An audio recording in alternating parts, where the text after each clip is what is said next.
Hi there, my name is Lars Sorensen and we're here over at ISTC. Just to give you a hint of what's going on with AI today, interviewing some presenters of papers and some keynote speakers.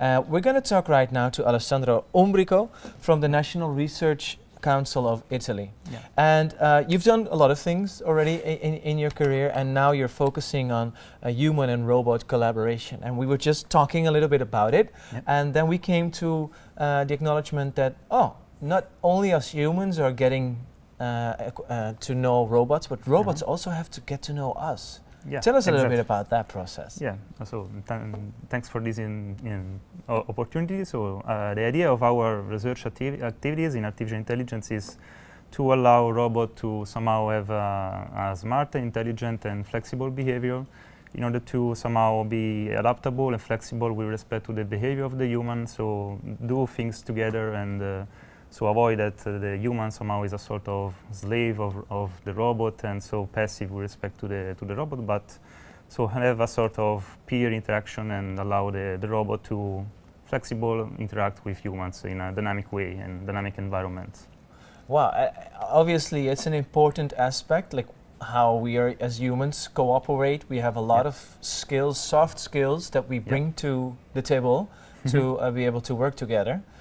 Then I would be just thinking, well, a robot, it's all about efficiency, efficient processing, efficient processes. Yeah. So how does this fit into like the understanding of the robot that he has to do maybe something extra to make someone feel at ease, or to do a little bit something else to make someone cooperate?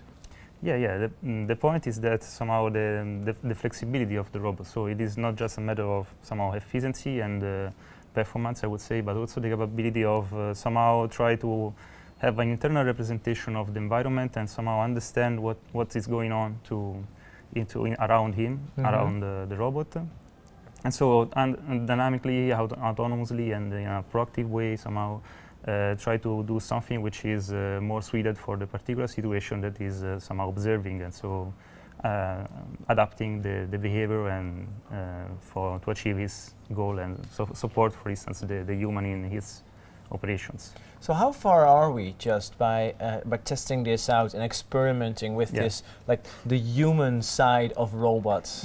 Yeah, of course it is a challenging objective and there is a lot of work to do, but for instance, we recently had a European project for manufacturing where we try to apply this concept in a human-robot collaboration scenarios, and it was quite, I would say, successful because somehow the scenario is more fixed in some certain way.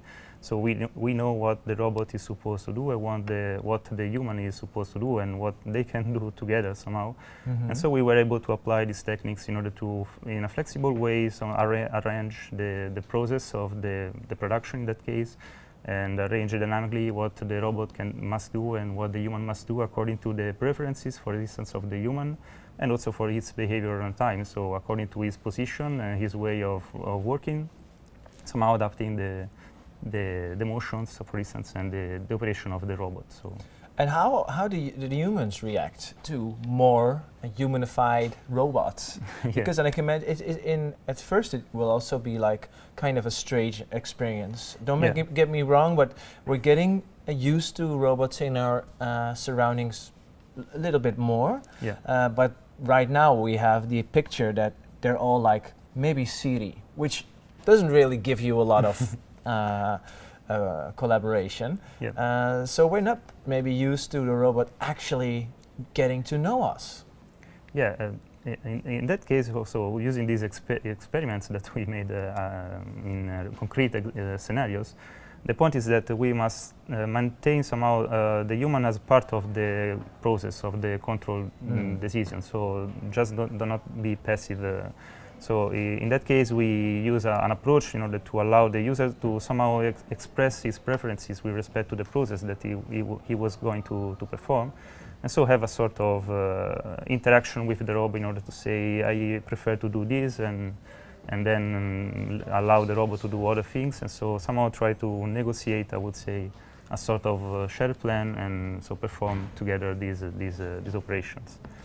So of course, it's a different way of working. So it takes some time, you know, for training, and so to make people more comfort in doing these things. And your projective, if we were look like 5 to 10 years, if we keep teaching the robots to be more human-like or to interact better with our behavior, do you think that the future films that we know that robots will be walking among us is more realistic, because they would probably be able to move more amongst us if they knew more about our behavior?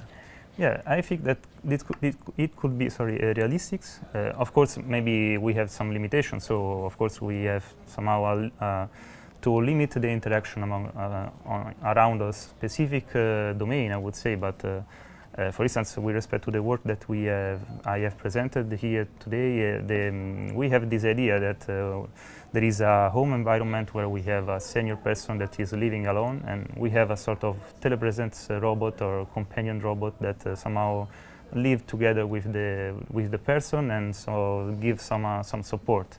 So this idea of have this robot that autonomously is able to live with the person as a member, I would say, of the house, and so understand what happens and support dynamically proactively the person. So it is a well-defined context, and so in that case, there is much work to do, but I think that is something that is possible, I would say. And as we're all growing older, and we need people to be with us as a companion, or maybe do some carrying tasks, this is very important work.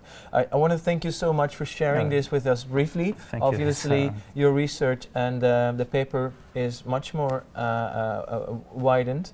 So I would just like to invite you to check the paper out. We'll publish all the work of our presenters, and you can check out more videos on our YouTube channel. Please make sure to subscribe. You can also share it, obviously. We're always happy with that.